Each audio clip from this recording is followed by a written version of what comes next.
মহাসম্মেলনে, এই মহামিলনের এই সময় মানুষের মধ্যে যে আনন্দ, বাংলাদেশের আনন্দ, এই আনন্দ আগামী 12ই ফেব্রুয়ারিতে নির্বাচনে বহিঃপ্রকাশ করবে ইনশাল্লাহ।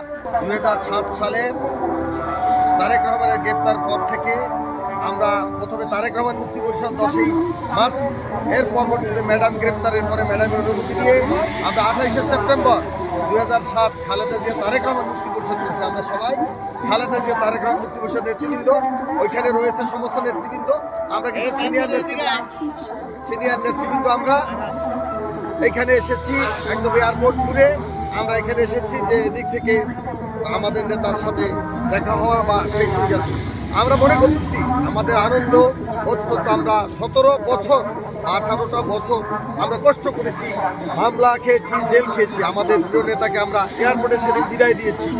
সেই বিদায় থেকে, সেই 2008 সালের বিদায় থেকে আমরা তার আগমনের অপেক্ষা করেছি। আজকে ইনশাল্লাহ অল্প সময় পরেই তিনি ইতিমধ্যে বাংলাদেশের আকাশ সীমায় এসে প্রবেশ করেছে। আমরা অত্যন্ত আনন্দিত এবং আমরা আশান্বিত যে আগামী দিনে এই প্রিয় নেতা তারেক রহমানের নেতৃত্বে বাংলাদেশ একটি নতুন বাংলাদেশ হিসেবে আমরা পাবো এবং ওনার এই আগমনকে সুস্বাগত জানাই এবং বাংলাদেশে প্রায় কোটি কোটি মানুষ আজকের তার অপেক্ষার প্রহর দিন শেষ হবে। তার এই মহাসম্মেলনে, এই মহামিলনের এই সময় মানুষের মধ্যে যে আনন্দ, বাংলাদেশের আনন্দ, এই আনন্দ আগামী 12ই ফেব্রুয়ারিতে নির্বাচনে বহিঃপ্রকাশ করবে ইনশাল্লাহ।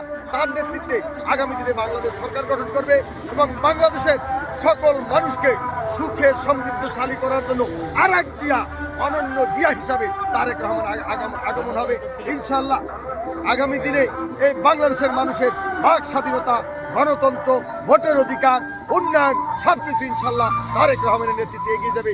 আপনাদের সকলের সহযোগিতা কামনা করছি এবং বাংলাদেশটা হবে এদেশের মানুষের জন্য একটি অনুকরণীয় এবং ঐতিহাসিক এবং সারা পৃথিবী মানুষ বাংলাদেশকে মডেল হিসেবে গ্রহণ করবে ইনশাল্লাহ। আপনাদের সবাইকে ধন্যবাদ। খালেদা জিয়া তারেক রহমান মুক্তি পরিষদ জিন্দাবাদ।